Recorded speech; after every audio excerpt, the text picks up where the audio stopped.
Bonjour, une petite vidéo pour vous expliquer les fonctionnalités de base du logiciel Zoom, du logiciel de conférence Zoom.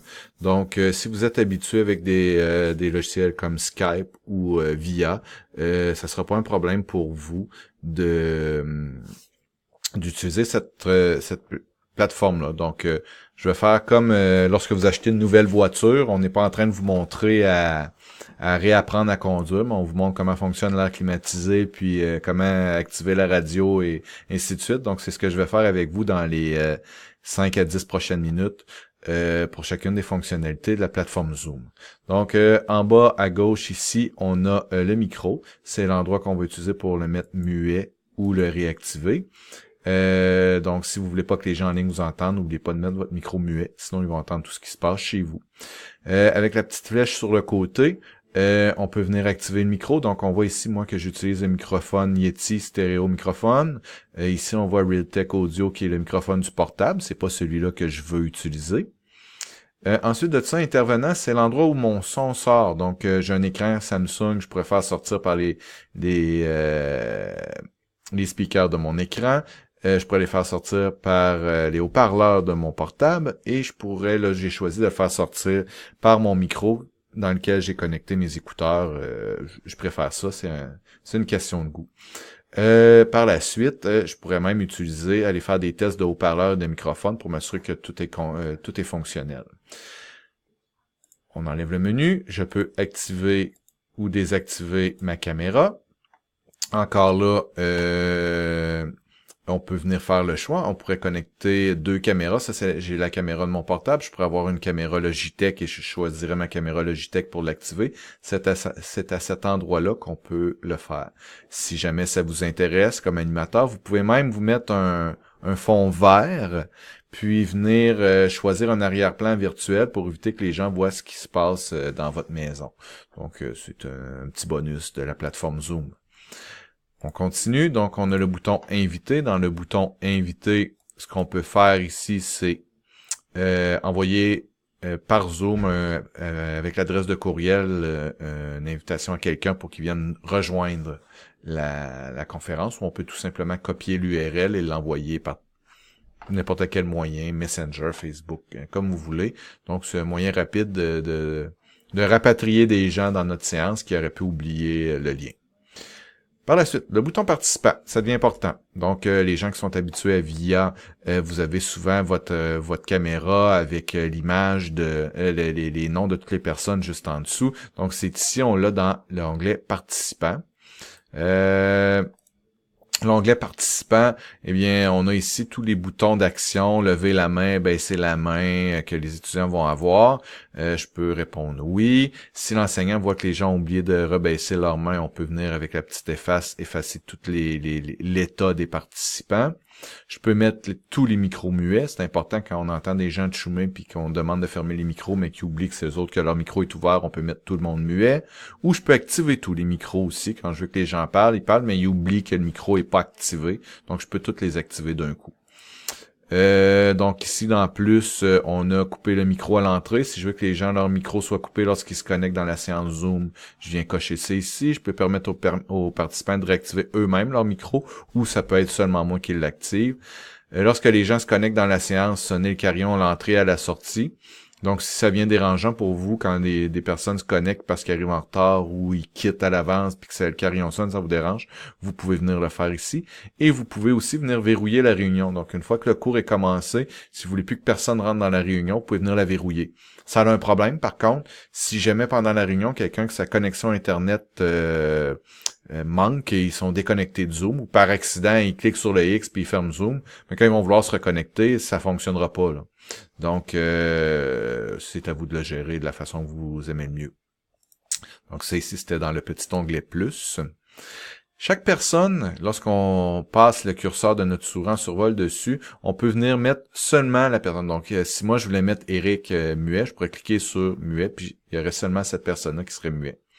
Et là, ben, j'ai pas d'autres personnes qui sont connectées dans la séance, mais je pourrais aussi venir donner des droits, rendre la personne co-animateur avec moi ou des choses comme ça. Vous allez le voir en expérimentant. On continue, donc je peux le faire disparaître si je veux pouvoir voir l'ensemble des personnes pendant la séance. Je peux partir un petit sondage rapide, donc j'ajoute une question. Ça ouvre une page, ça va ouvrir une page web. Je vais l'amener ici, ça va ouvrir une page web comme ça. On saisit la question, on va mettre un test, puis on va mettre les réponses. Test 1, test 2. Et une fois que ça c'est fait, je fais enregistrer. Mon sondage a été créé dans ma séance. Donc, on voit ici que j'ai un sondage. Et si je reviens dans Zoom, ben, j'ai ici mon sondage et je peux le lancer. Donc, le sondage a été lancé, les gens y répondent, puis à tout moment, je peux décider de mettre fin au sondage. Et là, j'ai les résultats qui vont s'afficher, puis je peux relancer le sondage ou partager les résultats avec les gens. Ça va s'afficher dans leur séance Zoom à la maison. Donc, très intéressant. Je vous invite à le tester avec les participants. Normalement, c'est apprécié. Je ferme le sondage. Je passe par-dessus partager l'écran parce que c'est une portion quand même très importante de Zoom. Puis je vais prendre un petit peu plus de temps pour vous en parler. Converser, c'est le fameux chat qui est dans toutes les plateformes. Donc, je fais un test et tout le monde peut le voir. On peut aussi chatter à tout le monde ou on peut... là, ici, moi, j'ai désactivé les chats individuels. Fait que ça règle des problèmes de conversation sans que je m'en rende compte. J'ai seulement activé le chat à tous. Et on peut enregistrer la conversation qui a été là si jamais il y a des questions qui avaient été posées qu'on voulait y répondre plus tard. J'enlève converser. Ici, vous voyez le bouton enregistrer. Dans enregistrer, je peux enregistrer ce que je suis en train de dire sur l'ordinateur. Soyez certain, si vous êtes l'enseignant, un élève ne peut pas vous enregistrer sans que vous le sachiez. Donc, si quelqu'un clique dessus, ça va dire demander la permission à l'enseignant. Vous pourriez décider de permettre aux élèves de vous enregistrer pendant que vous enseignez parce qu'ils veulent garder une copie, peu importe. Ou si vous êtes un enseignant de mathématiques puis vous êtes en train de faire une démonstration, vous dites « Hey, je vais enregistrer ce bout-là puis je vais vous le rendre disponible par la suite pour révision. » Vous pourrez aussi faire ça. Donc, ça peut avoir plusieurs utilités. Ceux qui sont habitués à VIA, dans VIA, toute la séance est enregistrée souvent automatiquement au niveau du service de la formation continue. Ici, c'est pas le cas. Donc, les séances ne sont pas enregistrées d'office, puis vous n'êtes pas obligé de les enregistrer. Ça peut juste devenir un outil pédagogique. Et ensuite, on a divisé en groupes. Donc, si vous voulez faire travailler vos élèves en équipe, vous allez choisir ici d'affecter, par exemple, j'ai 20 élèves, je veux faire des équipes de 4, donc je vais faire 5 équipes de 4. Je vais les séparer automatiquement, puis je vais faire créer des séances, puis mes élèves vont s'en aller dans des séances, puis moi, je peux me promener d'une équipe à une autre. Et quand c'est terminé, ben, je peux ramener tout le monde dans mon cours. Un peu comme on pouvait faire aussi dans VIA. C'est très simple, c'est assez convivial. Je vous invite à le tester aussi. J'arrive maintenant à partager l'écran. Donc, si on clique sur partager, là, vous voyez, moi, j'ai 3 écrans d'ordinateur, là. Donc, si vous en avez juste un, vous allez choisir votre écran 1. Vous allez cliquer dessus. Vous allez faire partager.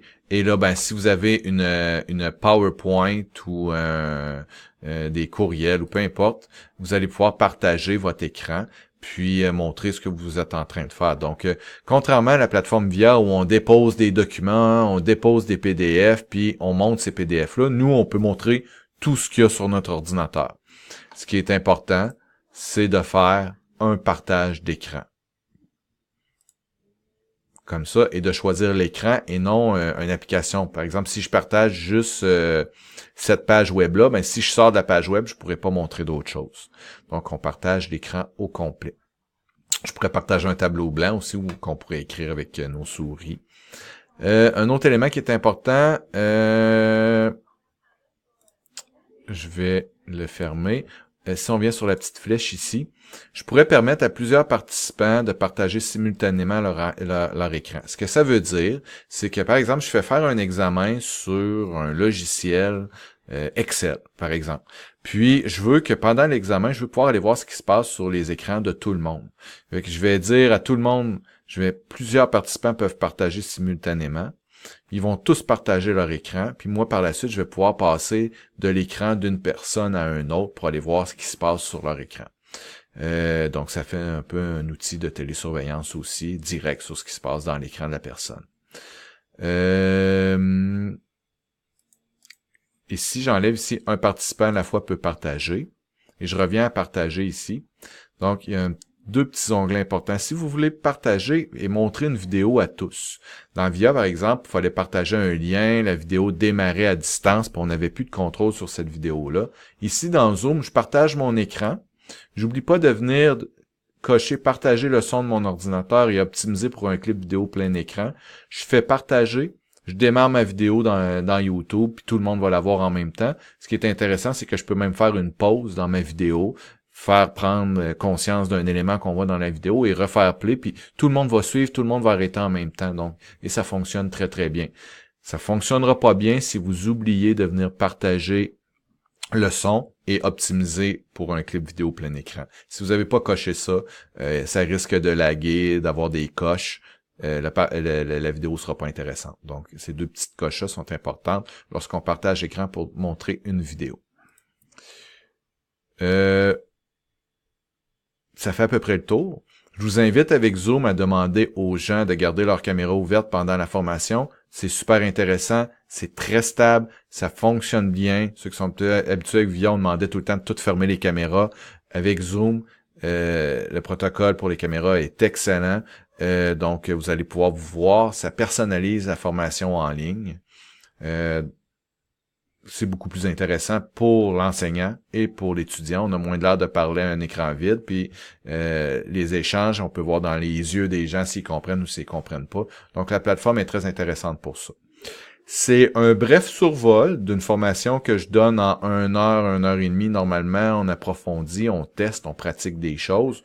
C'est vraiment un bref survol, mais si vous êtes habitué avec l'enseignement en ligne et que vous avez déjà utilisé ce genre d'outils-là, c'est suffisant pour vous faire le tour du propriétaire.